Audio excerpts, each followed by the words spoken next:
गुरु संवाद केंद्र पर आज अव्यवस्थित चित्त और असंयमित वाणी इस विषय पर चर्चा हो रही है। विशेष संदर्भ है अमेरिकी राष्ट्रपति ट्रंप के बारे में। पिछले 28 वर्षों से बांसवाड़ा में शिष्य गुरु संवाद केंद्र विद्यार्थियों के साथ नियमित संवाद स्थापित कर रहा है और उनके प्रश्नों का उत्तर देने का प्रयास करता है।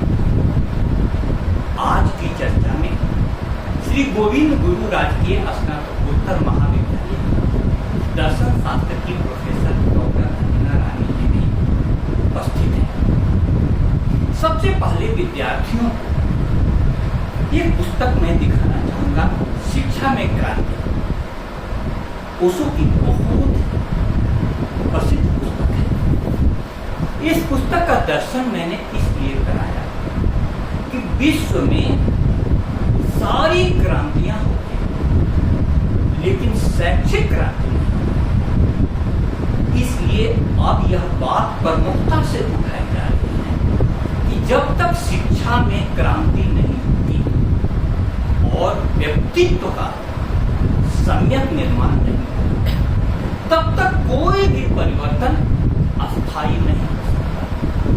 अब हम विषय पर आते हैं अव्यवस्थित चित्त और असंयमित वाणी। आज के विश्व का जितनी भी प्रकार की समस्याएं हम देख रहे हैं और सबसे बड़ा संकट जो हॉर्मोन संकट उपस्थित हुआ है, उसके मूल में अमेरिकी राष्ट्रपति ट्रंप नजर आ रहे हैं।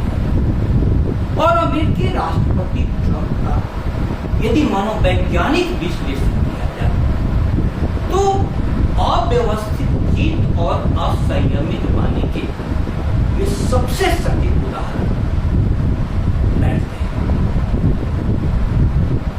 संस्कृत में ऋषियों ने कहा है, क्षणे तुष्टा क्षणे रुष्टा तुष्टा रुष्टा क्षणे क्षणे अव्यवस्थित चित्तानां प्रसादो अपि भयंकरः। इसका अर्थ हुआ कि जो क्षण में दुष्ट हो जाए और क्षण में रुष्ट हो जाए, प्रसन्न हो जाए क्षण में और क्षण में नाराज हो जाए, प्रतिपल जिसकी चित्त दशा बदलती हो, उस व्यक्ति का प्रसाद भी यानी प्रसन्नता भी बहुत भयंकर होता है। हम देख रहे हैं कि एक तरफ ट्रंप कभी भी भारत के बारे में, भारतीयों के बारे में और भारतीय प्रधानमंत्री के बारे में कोई भी विवादित टिप्पणी कर देते हैं, तो दूसरी तरफ उन्होंने ईरान पर अचानक आक्रमण करके और खासकर बच्चियों के स्कूल पर मिसाइल अटैक करके एक ऐसा संकट खड़ा कर दिया जिसके कारण पूरा विश्व महंगाई के जाल में फंस गया है। अब अव्यवस्थित चित्त और असंयमित वाणी का यह उदाहरण हम भारत में भी देख रहे हैं। पूरी राजनीति इसका शिकार हो चुकी है और राजनीति जीवन के सारे आयामों को दिशा देती है, उसके लिए नियम बनाती है, उसके लिए निर्देशित करती है। इसलिए राजनीति चलाने वाले का आचरण बहुत ज्यादा जनता को प्रभावित करता है। अब इस हालत में शिक्षा में क्रांति पुस्तक का मैंने इसलिए जिक्र किया कि शिक्षा के द्वारा वह चित्त व्यवस्थित किया जाता है और वह वाणी संयमित की जाती है। संस्कृत का एक और प्रसिद्ध श्लोक में ध्यान में दिलवाऊं, सत्यम बुर्यात प्रियम बुर्यात न बुर्यात सत्यम अप्रियम। सत्य बोलना चाहिए और प्रिय बोलना चाहिए, लेकिन वह सत्य नहीं बोलना चाहिए जो अप्रिय है। अब इसकी क्या जरूरत है? इसकी जरूरत यह है कि राजनीति भी अपना जब आदर्श वाक्य सत्यमेव जयते निर्धारित करती हो और संसद में मुंडकोपनिषद का यह वाक्य टंगा हुआ है, तो यह हमें सोचना होगा कि हमारे सारे प्रयास सत्योन्मुखी हो। और इस संदर्भ में एक शिक्षक होने के नाते और भारतीय ज्ञान परंपरा केंद्र का प्रभारी होने के नाते गीता में श्री कृष्ण की कही गई एक बात याद आ रही है, अनुद्वेगकरम प्रियम हितम च यत्, अनुद्वेगकरम सत्यम प्रिय हितम च यत्। ऐसी वाणी बोलो जो अनुद्वेग कर, यानी उद्वेग उससे नहीं होता और सत्य हो और लोक हितकारी हो। यह वाणी की कसौटी है। किसी शायर के शब्दों में कहूं तो बात कहनी हो अगर सख्त भी गर्मी से कहो, लफ्ज कांटों की तरह दिल में खटक सकते हैं। जब मगाने पर न इतराएं सितारों से कह दो, रोशनी पाए तो चर्रे भी चमक सकते हैं। अब प्रत्येक दिन जीत दशा अमेरिकी राष्ट्रपति ट्रंप, जो लोकतंत्र विश्व के सबसे शक्तिशाली लोकतंत्र के राष्ट्राध्यक्ष, उनके मुख से इस प्रकार की वाणी निकलती हो और फिर वे विवाद उत्पन्न करती हो और फिर वे उस बात से मुकर जाते हो, तो यह लोकतंत्र के लिए बहुत बड़ा खतरा। और इसी प्रकार से भारत का भी उदाहरण ले तो भारत की संसद में भी इतने असंसदीय शब्द भूले गए कि असंसदीय शब्दों की डिक्शनरी तैयार। और इस परिस्थिति में हम चर्चा कर रहे हैं कि अव्यवस्थित चित्त और असंयमित वाणी, जिसके कारण पूरा विश्व संकट में फंसता जा रहा है। उस संकट का आखिर समाधान क्या है? चित्त व्यवस्थित कैसे हो और वाणी संयमित कैसे हो। इसलिए इस चर्चा को आगे बढ़ाने के लिए मैं प्रोफेसर अंजना रानी जी से अनुरोध करता हूँ कि वे अपने विचार और प्रश्नों के द्वारा चर्चा को आगे बढ़ाएं। धन्यवाद सर, आपने ठीक ही फरमाया कि अव्यवस्थित चित्त और असंयमित वाणी का परस्पर संबंध नजर आता है, क्योंकि जब चित्त अव्यवस्थित है तो वाणी संयमित कैसे हो सकती है। सवाल ये है कि चित्त कैसे व्यवस्थित हो और जब चित्त व्यवस्थित हो जाएगा तो वाणी स्वतः ही संयमित और मधुर वाणी उस चित्त से निश्रित हो। तो इसी सवाल पर थोड़ा सा प्रकाश आप डालें कि चित्त कैसे व्यवस्थित हो। चित्त कैसे व्यवस्थित हो, इसके लिए हमारी भारतीय संस्कृति ने सत्यम शिवम सुंदरम को अपना आदर्श वाक्य बनाया है। हमारी मंजिल क्या है? हमारी मंजिल सत्य है, हमारी मंजिल शिव है, कल्याण है और सौंदर्य। तो सत्यम शिवम सुंदरम के उद्देश्य से यदि चित्त उन्मुख हो, उसको मंजिल बनाए, तो हमारा चित्त व्यवस्थित हो जाएगा। क्योंकि सत्यम शिवम सुंदरम के बिना मनुष्य सच्चिदानंद स्वरूप को नहीं जान सकता। लेकिन हम तो देख रहे हैं कि चित्त जो है वो सत्य उन्मुखी नहीं है, चित्त तो शक्ति उन्मुख ज़्यादा दिखाई दे रहा है। और उस शक्ति को पाने में साम दाम दंड भेद किसी भी तरह के उपाय शक्ति को पाने के लिए, और इसीलिए फिर वाणी भी असंयमित हो रही है कि आप जब शक्ति के उपासक हैं, और शक्ति का मकसद क्या हो सकता है? दूसरों पर शक्ति का प्रयोग करना, दूसरों को शासित करना, यही दिखाई दे रहा है चारों तरफ।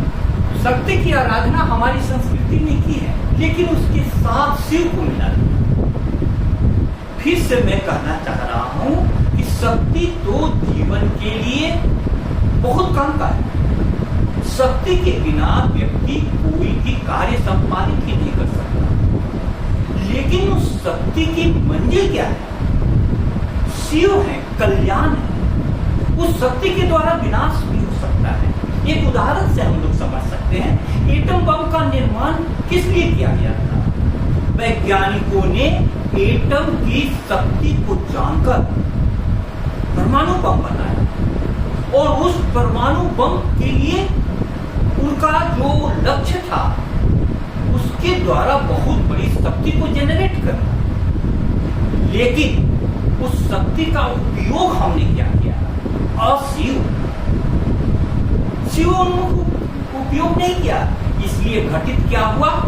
अमेरिकी राष्ट्रपति ट्रूमैन के द्वारा जापान में हिरोशिमा और नागासाकी पर एटम बम गिरा दिया गया। तो शक्ति तो जरूरी है, लेकिन भारतीय संस्कृति मानती है कि शक्ति शांति की छाया तले बढ़े और उसका मंजिल सत्यम शिवम सुंदरम हो, तब वो शक्ति बहुत कल्याणकारी होती है।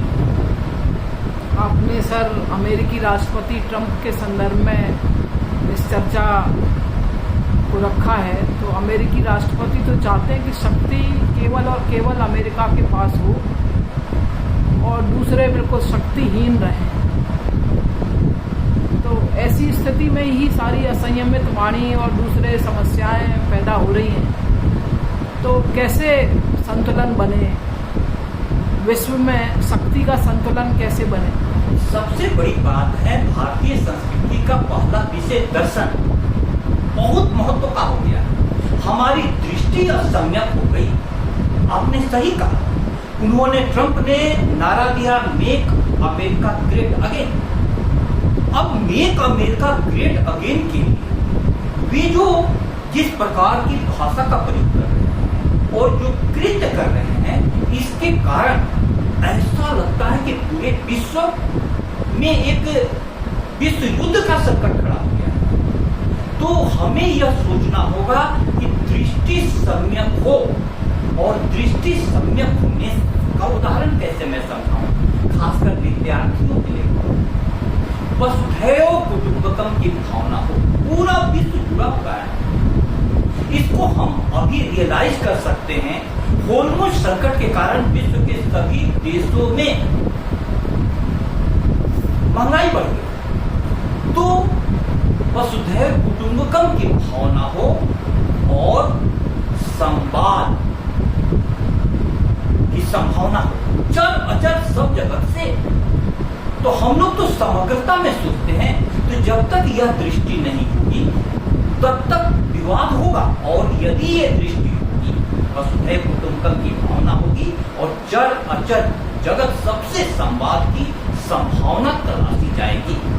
जब ये दो बातें होगी तो संवेदनशीलता और संवादशीलता, राजनीति के दो पंख हो जाएंगे, जिससे आकाश में उड़ा जा सकता है। सही बात है सर। नियत की मुझे लगता है कि बहुत ज़्यादा नियत का साफ होना जरूरी है। हमने, हमारा भारतीय संस्कृति का उद्घोष है वसुधैव कुटुंबकम, लेकिन भारत में वसुधा की बात भारत कर रहा है, लेकिन बात ही कर रहा है। भारत में क्या विभिन्न धर्मों और जाति भेद नहीं है? क्या हमने सारी समस्याओं से हमने पार पा ली है? ये भी एक विचारणीय प्रश्न है। इसलिए किसी सुंदर वाक्य का उद्घोष करना जरूरी है, हमारा मानक है, और ये हमारी अपेक्षा रही है, आकांक्षा रही है। लेकिन हम स्वयं भी कितने कदम इस वाक्य की ओर चले हैं, ये भी हमें अपना आत्म मूल्यांकन भी करना होगा, तभी हम किसी और का मूल्यांकन करने की हैसियत रख पाएं। आखिर लोकतंत्र को हमने अपनाया है। लोकतंत्र का मूल मकसद क्या है? जनता का, जनता के द्वारा जनता के जो शासन हो वही लोकतंत्र। लेकिन जब लोकतंत्र में पक्ष और विपक्ष एक दूसरे को दुश्मन समझने लगे, जबकि वे दोनों वैकल्पिक किसी भी विषय के रास्ते हैं, तो उससे समस्या उत्पन्न होती है। और दूसरी बात यह है कि जब वे नेता भीड़ की मानसिकता के कारण और अपने प्रशंसकों की ताली को सुनने के कारण, पॉपुलैरिटी के कारण कोई तीखी बानी बोलते हैं तो वह सोशल मीडिया पर छा जाता है, समाचार पत्रों में मुख्य पृष्ठ पर प्रमुखता से छप जाता है और उनकी लोकप्रियता बढ़ जाती है। वह लोकप्रियता भले ही नकारात्मक रूप से बढ़े, लेकिन चर्चा के द्वारा वे ट्रंप बार बार इस बात को करते हैं कि वे कोई इस प्रकार की बात बोल देते हैं, सभी जगह चर्चा होती है और उसको वे हम बनाम वे की अवधारणा में बदल देते हैं। तो एक तरफ उनके प्रशंसक जो अंधभक्त से हो गए हैं और दूसरी तरफ उसका जो प्रभाव पड़ता है पूरी तरीके से सामाजिक सौहार्द खत्म हो जाता है और वैश्विक शांति भंग हो जाती है।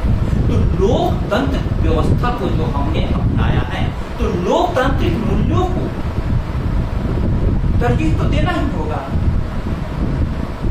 जी सर, मैंने एक लेख भी इस संदर्भ में लिखा था, तो मेरा यही कहना रहेगा इस संदर्भ में कि लोकतांत्रिक मूल्यों की बात हम कर पाएंगे जब हम व्यक्ति की चेतना को लोकतांत्रिक बनाएं। चेतना के लोकतांत्रिक होने से मेरा तात्पर्य है कि हम असहमति को भी ध्यानपूर्वक सुनें और यदि हम कुछ आलोचना से कुछ सीख कर कुछ कर पाते हैं और हमारी नीयत ठीक होती है, तब ये एक बहुत सही बात होगी। सबसे पहले तो स्वयं को हम लोकतांत्रिक बनाएं और तभी एक लोकतांत्रिक मूल्यों की बात की जा सकती है। मैडम, आपकी वाणी के साथ मैं अपनी वाणी को भी विराम देना चाहता हूँ, यह कहते हुए कि लोकतांत्रिक चेतना सबसे बड़ी बात है।